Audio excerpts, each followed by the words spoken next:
Just to clarify, these views that we speak of on our podcast are 100% our own and not those associated to anyone from Luton Town Football Club. Thank you very much.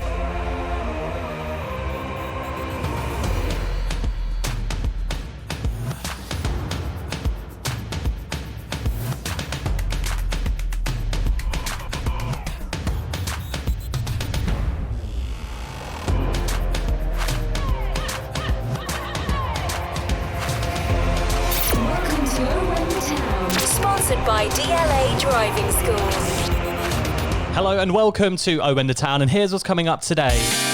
Another win, another clean sheet as Luton win 1-0 on the road yet again, this time at Deepdale. The first time we've won at Preston in 50 odd years, and what a win it was. Colo, I think we're going to give it to Colo, aren't we, boys? He's snatching the winner late on, and a great away performance for the 7th time this season. Love to see it. We're going to be chatting about Kal Naismith. What a signing this guy's been. Free transfer from Wigan in January. He's a good centre-back. He's a good winger. He can play pretty much anywhere, but where do you see his main position going forward for Luton? Is it out on the wing? Is it a centre-half? We discuss him today. And we also answer your Instagram questions, your Twitter fleets, and we may as well discuss the GOAT, Pelly Rudder-Kampanzu. He's had a good game for Tyrone. Well, like I said on Saturday, boys, I've never seen him play like that before. The guy was incredible. He was just too hot to handle, wasn't he? Let's face it. I love it. But we'll get to that in a minute. I want to hear about Pelly, so yeah. We are joined today by Dave and Bataro over Zoom. Hopefully, Bataro, we can have you back in a couple of weeks when restrictions ease again. Yes. So that'd be brilliant. But do we have to have him back? We have to have him back. He'd love to have me back, Dave. Oh, absolutely, yeah. Could have done with your company on Saturday, to be fair. Yeah. It was another really nice win, though, wasn't it? 1-0 away from home for the 7th time this season. I think we've scored 9 away goals. Is that right? 9 away goals, 7 wins. It's brilliant, isn't it? That's crazy. I don't think on Saturday I was really worried at all. No. Not at one stage on Saturday did I just even think they were going to score. I don't even think they really got close, to be honest, did they? No. I don't actually remember them having a chance, to be honest. I think we controlled the game quite well. I thought we had a couple of minor opportunities in that first few minutes or first part of the first phase of the game, and our goalkeeper, when he was called on, was exceptional. Well, before we get into the game, though, let's get into some 3-word reviews. This is how you guys summed up Preston 0, Luton 1 in 3 words. Timothy says, good away win. Michael, brilliant team performance. Alex, onwards and upwards. Trace says, 50-point party. Carol, I follow was awful. I think everyone can agree on that one. Pete, 1-0 Luton. Martin says, legend status Pelly. Faithful Hatter says renewing season ticket. JJ, Nombe should have passed. And Bataro, you've made our 3-word review today because you said Pelly's best game, and then you did put in brackets ever, but Pelly's best game. He was outstanding, wasn't he? He was everything I think we know he can be, right? Is that a good way of putting it? Yeah, he was just phenomenal all round, wasn't he? He just done everything right. Everything. I don't even think he misplaced the pass, did he? Or maybe once, but you'd expect that. But no. The guy was, like I said, I've never seen him play like that before in my life. I thought to myself, shit, like if he can do that now, where's it been all season? Yeah, I think he was very strong on Saturday. I think I text halfway through the game, Pelly's on an absolute fantastic game so far, and didn't really put a foot wrong. You just can't say he'd done anything wrong. I can't think of one thing, to be fair. No, neither can I. That's very rare for me to say that as well. I think with Pelly Ruddock, Batara, and I think you'd maybe agree with this, is that it's not like you hate him or anything, but it's more like he can play like he did against Preston. That's how well he can play, and you just want to see that more consistently. To be honest, even like you say, consistently, but to play like he did against Preston, I wouldn't even expect him to play that well every game. But it's just sometimes, like I say, every week, he does, let himself down with his pass rate and stuff like that, and he gives the ball away cheaply, whatever. But we all know he's got that in his locker, and maybe it's a bit of confidence now. Because let's face it, he's played well now the last 2 or 3 games. He really has. Is that why you get frustrated with him, though, Bataro? Because we both know, and we all know how good he can be. And then he has one of those stinker of games where he couldn't put a pass together, and it's frustrating because he's really good at times and can be really good. 100%. 100%. You know that with Pelly. Let's face it, look at the size of his legs. He's got power. He can travel with the ball. I'm not saying he's the best passer of the ball all the time, but I mean Saturday, wow, he was spraying the ball like I don't know. I think he was Xavi in midfield. He was very precise, wasn't he? Yeah, very. Just want to Decision making was spot on as well. His crossing's been magnificent recently as well. That assist against Forest. You could call that one on Saturday. It's like an assist of an assist, nearly, isn't it? With that ball into the box to Dewsbury Hall. We'll get into that in a bit. Dave, you want to touch on another 3-word? Yeah, just I wanted to say to Carol, who said I follow is awful. I complained. I sent an email back to EFL Digital or whatever they are, and said, you know what, I missed most of the game.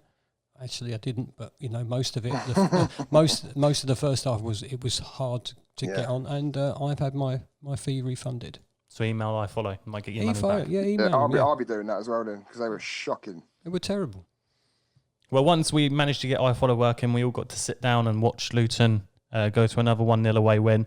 The first 25 minutes or so weren't great, was it? It was kind of just a bit, just not a lot happening. I think Preston didn't look like they were... No, mate, I didn't see it. Oh, well, did you not actually get on? I can get on. Oh. Maybe get your tenner back then.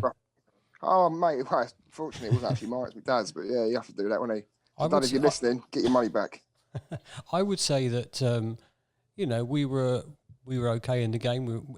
Without creating too much, we were in control almost, I thought, at that point. First 25 minutes, I looked at Preston and thought, they're not going to score. That's how I felt. I didn't really feel troubled by them. I was, wanting us to make more opportunities, but I just figured that, the chance would come. We kind of did make opportunities in that first half. Adebayo had one where he cut in on his left and it was like deflected wide. Yeah. And we had a multitude of corners. Yeah, we had one where Bree had a low shot saved, a very good save past the post by the keeper. Cracking shot that was. And yeah, it was kind of like there was nothing really that made you feel threatened by Preston. Ched Evans kept diving around a bit, didn't he? Well, what's new? Mm-hmm. What's new? Yeah, I bet I'll make comments about him actually if you get yourself in trouble. No, don't do that. But but that's the thing. If that's the only thing you can remember about Preston's attacking ability, was that Ched Evans dived a bit and fell over a bit. Then our defence did a good job, didn't they? They had that header over the bar as well in that first half. But realistically, I don't think Sluga was ever really under threat. He came up with a couple of big moments in the second half, but nothing like he's been used to really, with having to like save the day with a crazy save. It was just fairly straightforward for him and the back.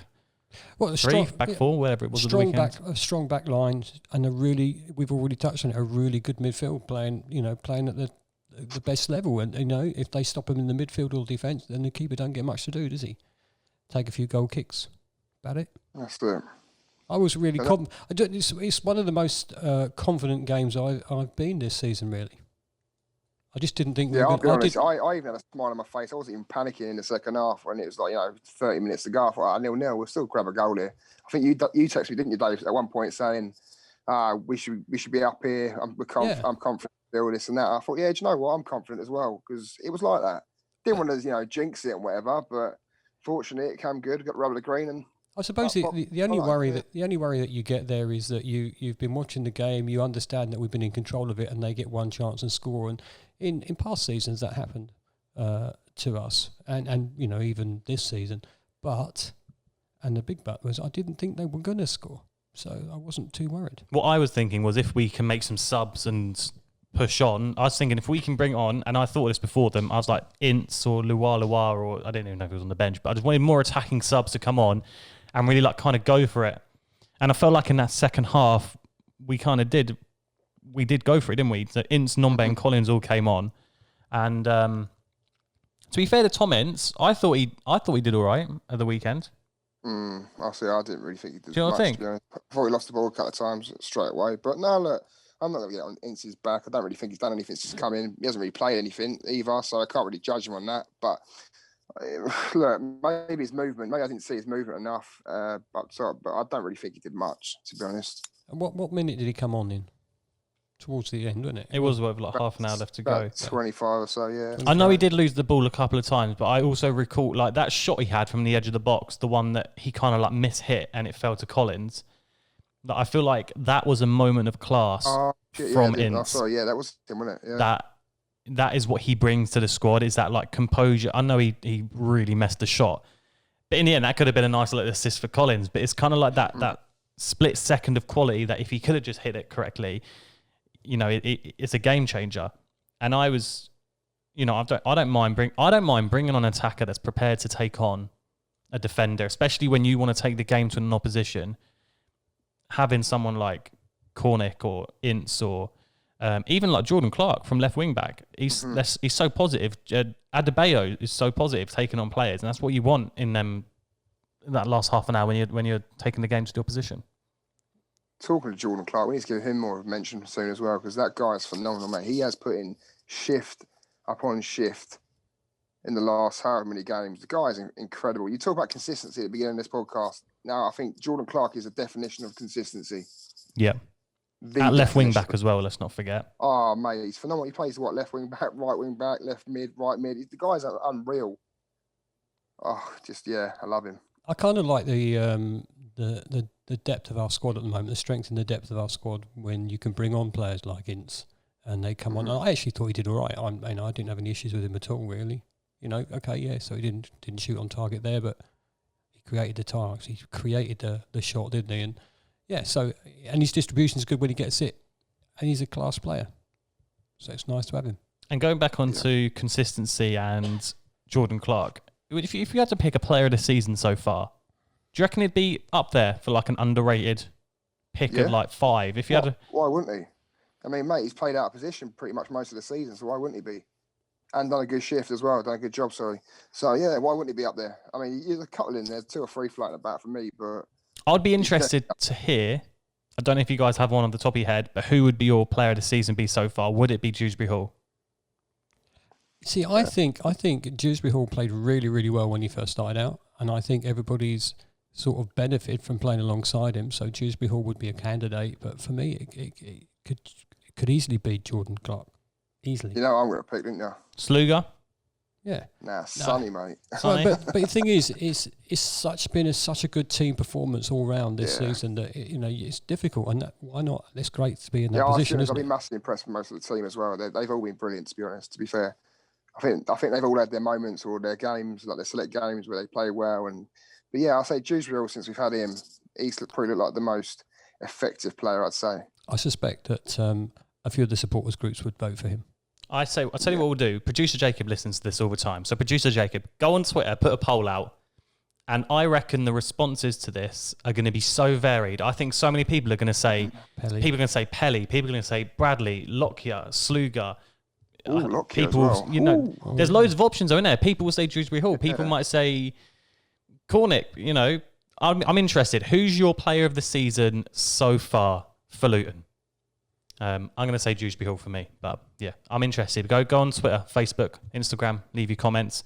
And let's talk about the goal. We took the lead then in the 83rd, 84th minute, and Pelly's put in a couple of beautiful balls recently, hasn't he? That one against Forest was... Don't laugh when I say... Sorry. Don't laugh when I say beautiful balls. I was waiting for It's just a phrase. It just made me smile. Excellent. Cheers, Dave. All right, Pelly's put some great crosses in the box recently. That one against Forest was on a plate for Tunney. This one was on a plate for Dewsbury Hall, and I'd say he should score, but the keeper's pulled off a worldy save, hasn't he? Oh, great save there. Yeah, it was a great save, yeah. He makes contact with it well. Like, do you know what I mean? Trying to guide it in the far corner. All right, it's not right in the corner, but the keeper's done well to react like that. And anyone who sits there screaming, he's got to score. Maybe he should, but you've got to congratulate the goalkeeper as well. But talk about reactions, though. The keeper made a fantastic save, but our centre-forward made an even better reaction to get that ball and keep it alive. It was the type of thing, when I saw him stretching for it, I was thinking, is that going to hit the post? Is that going to hit the side netting? But he's done so well just to get it back across the goal. And yeah, people like to have a little whinge, don't they, sometimes about Colo missing like sitters, but I think he's pulled that one out his backside, you know what I mean? I don't know where that's come from. Because it was a tough angle, like you say, on his left foot as well. Yeah. And can we not just come to an agreement and that's his goal and not an own goal? Yeah, because we run the EFL, and I didn't think it was an own goal on the time. But when you watch it back, would it have gone in if it hadn't hit the keeper? Maybe not. Yeah, I think so. Let's give it to him, mate. Come on.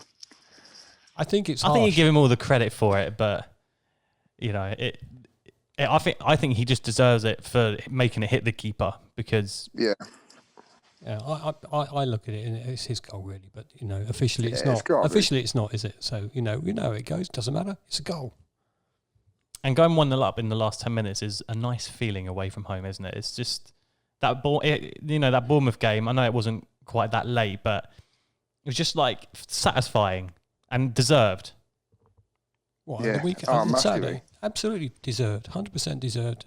I can't see any reason why. I thought we could have had 2 or 3 on Saturday. I thought we were much better than they were, and it was a decent performance, a great goal. And let's not forget, Preston have some really good players. And I know last week we spoke about overachieving and underachieving. Sorry, you weren't even here last week, but we were talking last week. The talk was like, is it wrong to say you're overachieving, and are we overachieving, or would finishing in the top half be overachieving? But you'd probably look at a team like Preston and the players they have.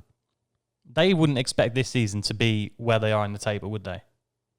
Well, not after finishing, was it 9th last season? No. I mean, everyone's expecting them to maybe put a little promotion push in for like the playoffs, but it's how football goes, though. It's a championship, innit? At the end of the day, it's nothing set in stone, and we all know that. I think every fan knows that, apart from Norwich fans, because they love it, don't they? I think Alex Neil said after the game, obviously he's lost his job since they played us.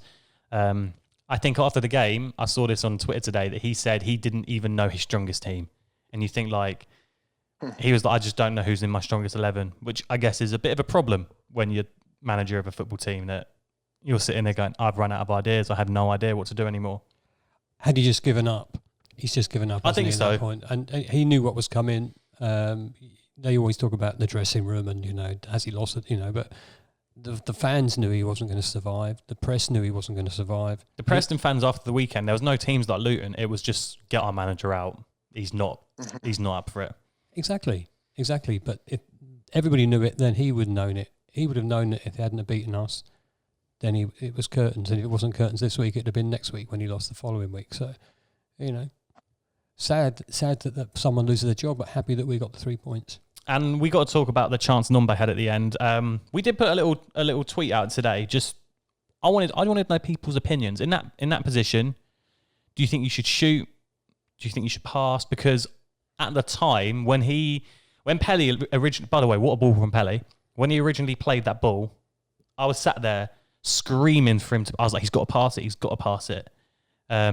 He got through his shot well wide in the end. I was screaming. What do you guys think? I was screaming pass. It was like, was it 3-1, 3 versus 2 on the way in, or 2 versus 1? I can't remember. But an earlier pass across to, it was Ince on the right hand side there. Yeah. And Ince gets a clear strike on the goal, and you can see Ince really calling for it as well, as the ball goes over. So you know what? How old is Nombe? He's young. He's young, right? So he sees the goal. He wants to impress. He wants to score. But if he'd looked up a pass, we'd have scored for definite. I think, right, I understand people's points, and a few people made this point on Twitter today. And look, you can disagree with me all you want, but I'm probably going to disagree with you in a second. Right. Let's go. But I always think that you just said like he wants to impress, so he's gone through. And I feel like he could pass the ball to Ince, and you watch it back, not when he shoots. I think if you take it back 3 seconds, there's a nice little option for a left-footed, slotted through ball right in front of Ince. Yeah. And Ince can run on, and then Ince has got such a wider angle to aim for at the goal. That's before he gets into the 18-yard box. Yeah. Right? Yeah. And I feel like that would have been the best option. I don't blame him for running and shooting, because, like you said, he's a young lad, and I'm sure he wants to score the goal. But would it impress Jones more if Nombe would have played that little pass, that unselfishness, that good decision making? Would Nathan Jones look then go, you know what, fair play to that lad. He's sacrificed a potential good opportunity for himself to play an easier chance in for Ince. The team. What do you think, Batari? Well, I think, why don't you just run to the corner flag? Why not? I'm pretty impressed Nathan Jones more, wouldn't it? Nah, joking. But seriously, it's a bit of a sticky one, but for me, I think I have no worries there or problems with him shooting, obviously, until he misses. But I understand what you're saying. Maybe pass it earlier before he gets into the box or whatever else. But I think, he either runs central maybe and drags the defender out and gets an overlap from Dewsbury Hall or whoever. Do you know what I mean? A bit more movement. Anyway, but for me, I didn't have a problem with him running towards a goal and shooting. But I just think that maybe, because the defender cuts off the line for Ince eventually. And in that situation, you can't pass because he fucked the pass up there. He'd be screaming. People would be screaming, hang on a minute, why is he not shooting there? Do you know what I mean? So it's a bit catch-22 in a way. But I just think maybe when he squares up towards the defender a little bit, the defender knows that he's got Ince to his left-hand side. I just think, give it a little feint, go back on your left and hit it across the goal on your left. That's what I wanted. I wanted him to go on his left foot. Because, I'll tell you what, if he goes to the left, mate, the defender's about 5 yards from him. I know, right? I know it doesn't matter either because at the end of the day we won. And Kev Lennon on Twitter said, if he scores, no one would be asking this ridiculous question in a game we actually won. But I feel like I think it's fair to discuss it. I don't think it's a ridiculous question at all. I was screaming pass. I mean, we won, and I'm happy that we've won. But I was screaming pass. Let's get 2. Let's make it 100,000,000% safe. Look, boys, I get what you're saying, but for me, I think he done the right thing in shooting. That's my opinion. I wouldn't want him passing it there. He's a striker, for fuck's sake. Get through on goal and just score. That's what I'm thinking. But all I would say is maybe his first touch could be slightly better. Maybe the stance where he goes to shoot, maybe go to his left and the defender's nowhere near him then, and he's got the whole goal to aim at anyway. He opened up his body quite wide, didn't he, to have that shot? It was because it was well wide in the end. It didn't even... I think the keeper might have had it covered, even. Surely, though, we all want the same thing. We want him to succeed as a player for Luton Town. We want him to be a decent player. And so everyone will have an opinion. That chance against Coventry was easier midweek, wasn't it? End of the game for him. That was on the plate. So I just thought, maybe a few more games under his belt, he would have looked up because he'd have probably had a few more chances. And if he'd have been playing more, he may have passed that ball to Ince, and Ince would have scored for definite. That's how I felt about it. But you know what? Like Kev says, it doesn't matter. We've got 3 points. Absolutely 3 points. Lucky enough, it didn't matter. We held out in the end. Sluga did some brave goalkeeping, didn't he? Got a bit of a knock. I think Bree at the far post put one out for a corner. And full time came along. 1-0 win. Things you love to see. And happy days because now let's face it, we're pretty much safe now. So. Love that. Oh, we are surely safe now. If anybody's thinking we're not safe, can they please let us know? Yeah, that'd be great to know, wouldn't it, actually? Is there anyone out there that thinks that we're not safe? Let's face it, what was it, 55 points I was saying to you boys this season we're going to need. But, 5 points from 9 games? Yeah. We'll be fine. Yeah, that's it. Mate, if we win our game in hand, we're only 9 points off the playoffs. Now when you put it like that. See, I'm already thinking about the start of next season because holidays have to be booked if we're allowed to go on one. Yeah. It's going to be exciting. Let's move into today's player focus. We decided to avoid Pelly today and talk about Kal Naismith because we've been so impressed with him recently. He's slotted in at centre half like nothing's ever like he's played there all of his life. How good has he been? How impressed have you been with Kal Naismith? I'll be honest, I'll be more impressed with him at centre half than I have at left midfield or left wing back. Yeah. I think he's a bit more comfortable in the centre, but maybe push it, it's not going to be a long-term thing for him, is it? Let's face it. As soon as Sonny and Lockyer are back, I think them two will be back in there. But I wouldn't be surprised if you see him maybe in central midfield, like left side of central midfield, because I think he looks very good in the centre. Looks good on the ball, doesn't he, Naismith? That's why I quite like him at centre half, because when he's on the ball, I feel calm and confident that he's going to pick a pass. When he first started playing, when he first arrived and he started playing the first couple of games, I really didn't rate him at all. I didn't think he was that good when he first started. Yeah, he looks a bit isolated, didn't he? Yeah, I just thought, what have we bought here? But actually, over time, he's had some really immense games. I thought Saturday he was in control. I thought he's played well at centre half. Is that his best position? Maybe a holding midfield would be a better place for him. Maybe on the left, right. I don't know. I just think overall he's impressed me more than when he first started in the team. So the last few games, he's been excellent. He's good in the air as well, wasn't he? Yeah, he was very strong at the weekend. Very, very strong at the weekend. And, when you got the ball, you just figured he's going to deal with that. Well, producer Jacobs put some stats down on our podcast, running order today. Apparently won 10 aerial duels last week. Ooh, that's lovely, that is. There you go. It's not bad, is it? Because he's not the tallest either. He's quite tall, isn't he? About 6'1". Genuinely, Okay, that's quite tall. Oh, I don't know actually. I might have made that up. But He's probably taller than Locke. You're actually saying that, isn't he? I'm probably just thinking of Sonny because he's massive. I'm gonna have a look for you boys now. Hang on a minute. You have a look whilst I read what some of you guys said about Kal Naismith. And Ollie says, I'd play him at centre back, no doubt. I'd love to see him and Lockyer there one game to see if it works. Pearson has been solid and I love him. I'd just like to see two players with the ability to pass it around without us all having kittens. Yes. Pearson did his old boot out play for a throw in a couple of times the other day, didn't he? But yeah, solid as always. Will says it will be interesting to see how we use him once all our defenders are fully fit. Do we keep him as a centre back for now? He is Mr. Versatile though. I think he could play versatility. That's the word. He is a very versatile player. He can play. He's played in several positions. He's had some good games. Like I said earlier, when he started out, I didn't think he was performing that well, but maybe I was wrong in that opinion. And I think he can probably do us a real good favour by. Well, yeah, that's it. Talking of Mr. Versatile, he was known by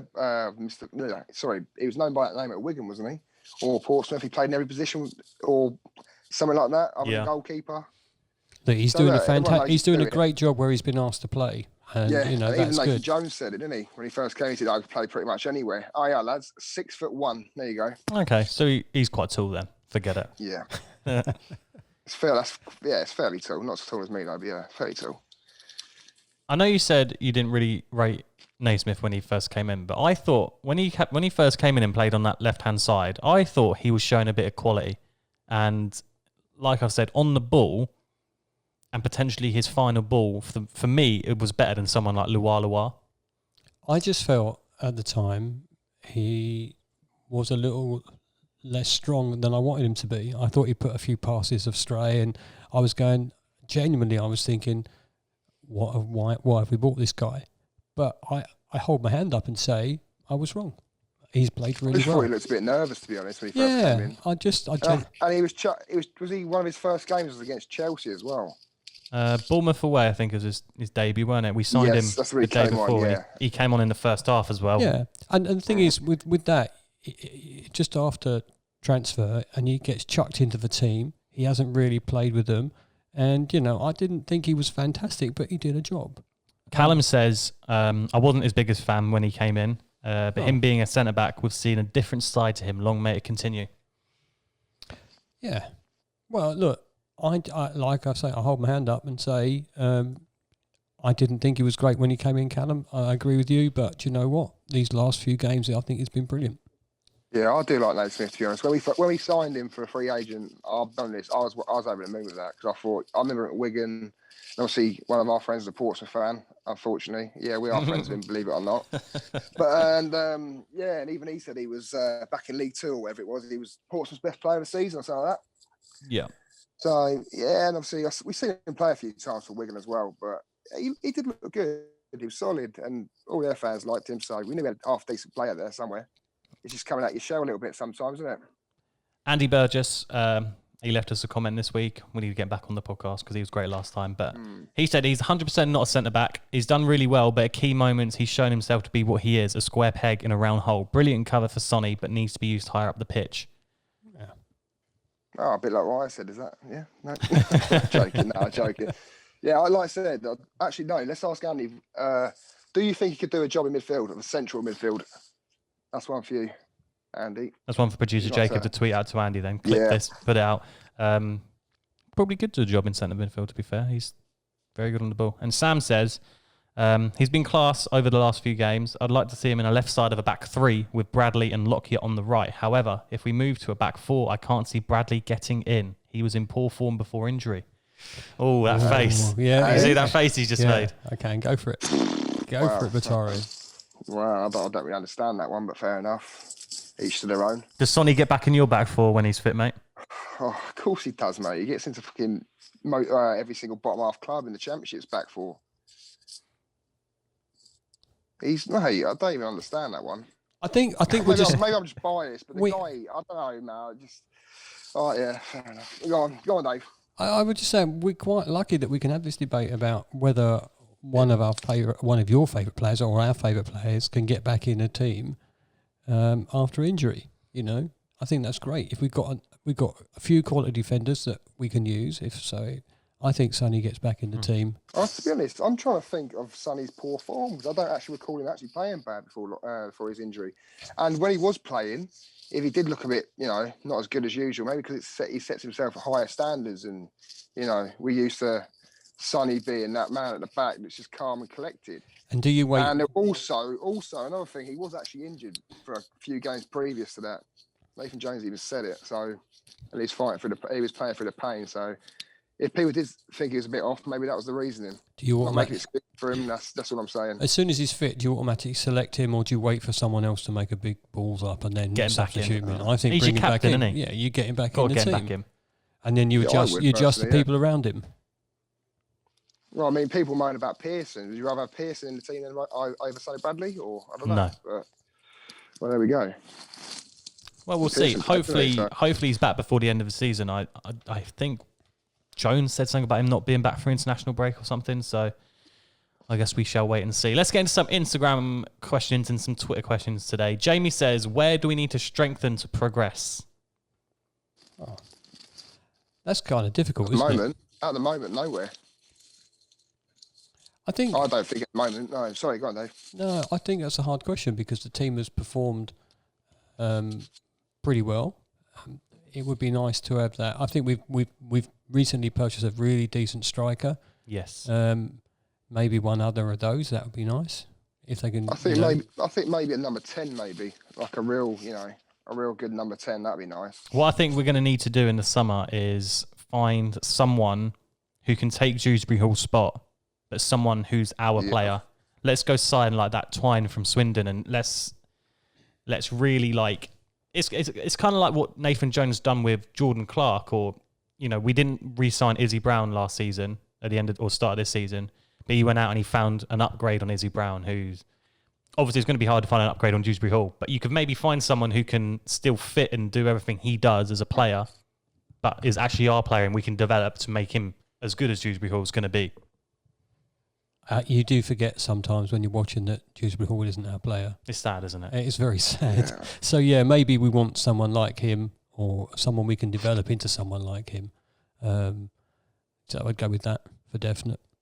But like you said about that Twine from Swindon, I mean, we used to get, I know people might say, he's a lower league player. Obviously, some people might say that, but most of our players that we sign come from the lower leagues, and let's face it. And I'd be happy to take it. He looks like a half-decent player. And I saw something floating about Twitter as well over the last couple of days. People are posting more stuff about Scott Twine. So is that happening? Or I would be very surprised if the club aren't already looking and already targeted their players and already looking at that, because we know we're not far off the end of the season now, are we? That's it. I'm sure they've got their ideas who they want anyway.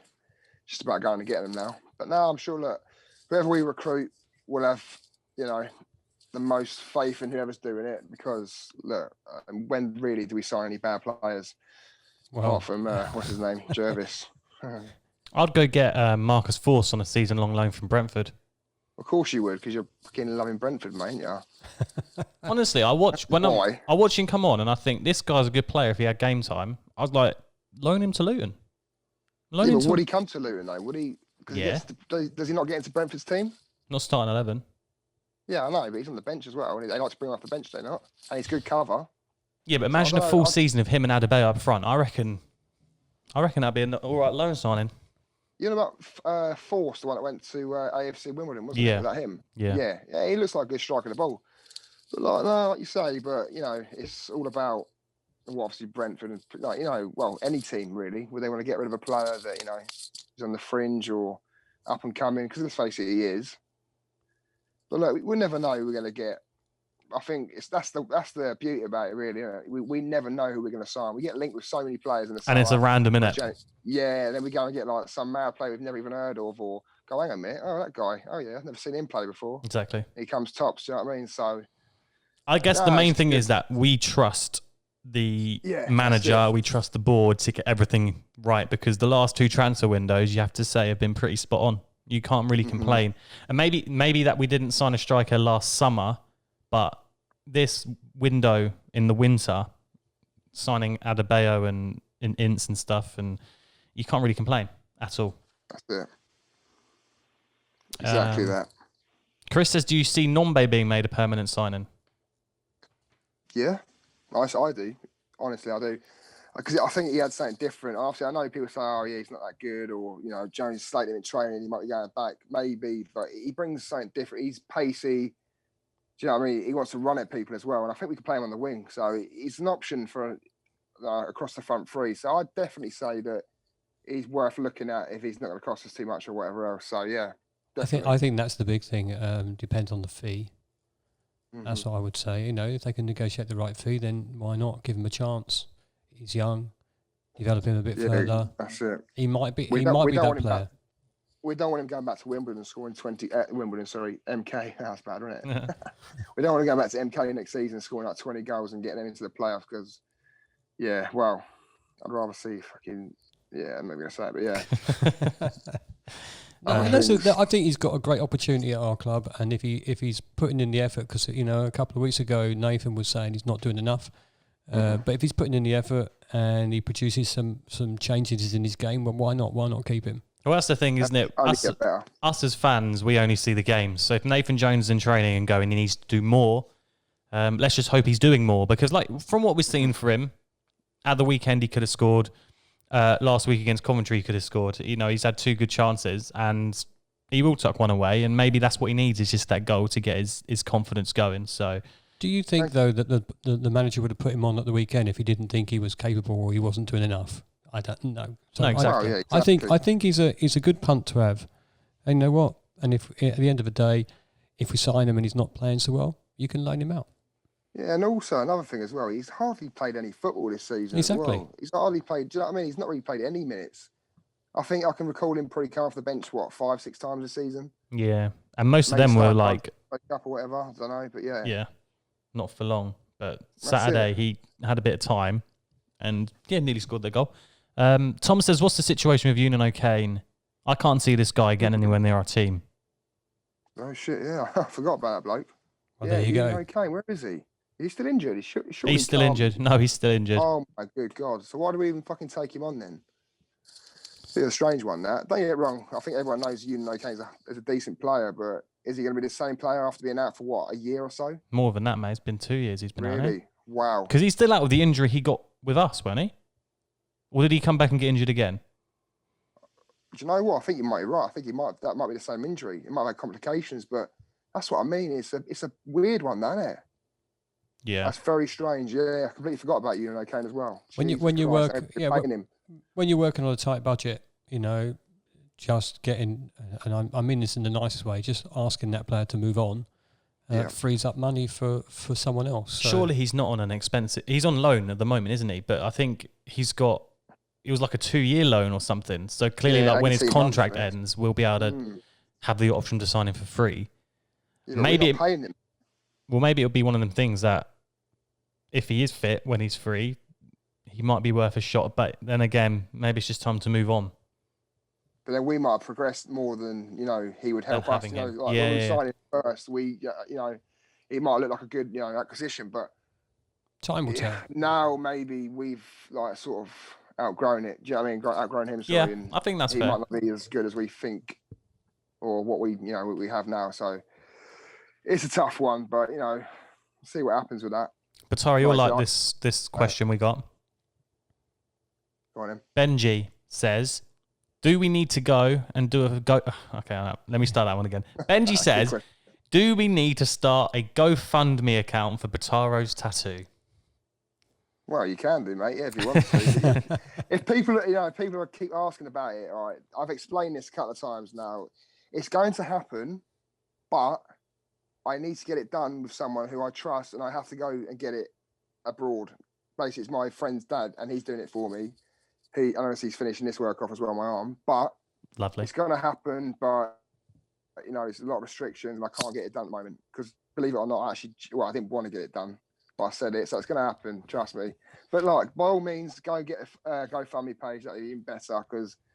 At least I don't have to fork out for that crap, do you know what I mean? That is going to be one brilliant film. That's going to be one brilliant film. Oh, yeah. I'm going to want you to vlog the whole thing, mate. You're going to have to vlog it all.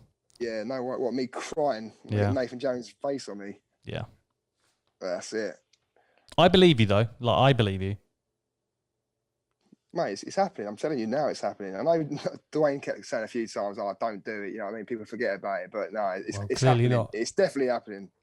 Daz Hatter is one who wants it to happen, mate. I see him a lot on Twitter. Yeah, so I know. I see him. he's going to do it, Daz Hatter. He'll do it for you. He's going to do it. What? Actually, did a tattoo? No, I don't think he is. No. Daz has not going to do your tattoo. You're going to You're going to get your tattoo. Hey. Yeah. Anyway. Hey, before we finish, can I just say to Mark Neville, did I ruin your bingo card tonight? That's all. You got inside jokes now on podcast. What's this about? No, I'm not saying. I'll tell you after. Okay, brilliant. Well, thanks so much for listening today. Unfortunately, there was no video today due to zero battery in the camera, which is, we need to do better. We need to do better. But thanks so much for watching on YouTube if you have got us on YouTube or just listening. But rate us 5 stars on iTunes. We are maybe going to be here next week, but maybe not because international break. So it depends if we can get a guest on. So we're going to have a look, see if we can do that. I'll be there. All right, well, we'll see. Have a great week, and we'll see you in a couple of weeks. Doesn't what you want. No, terrible.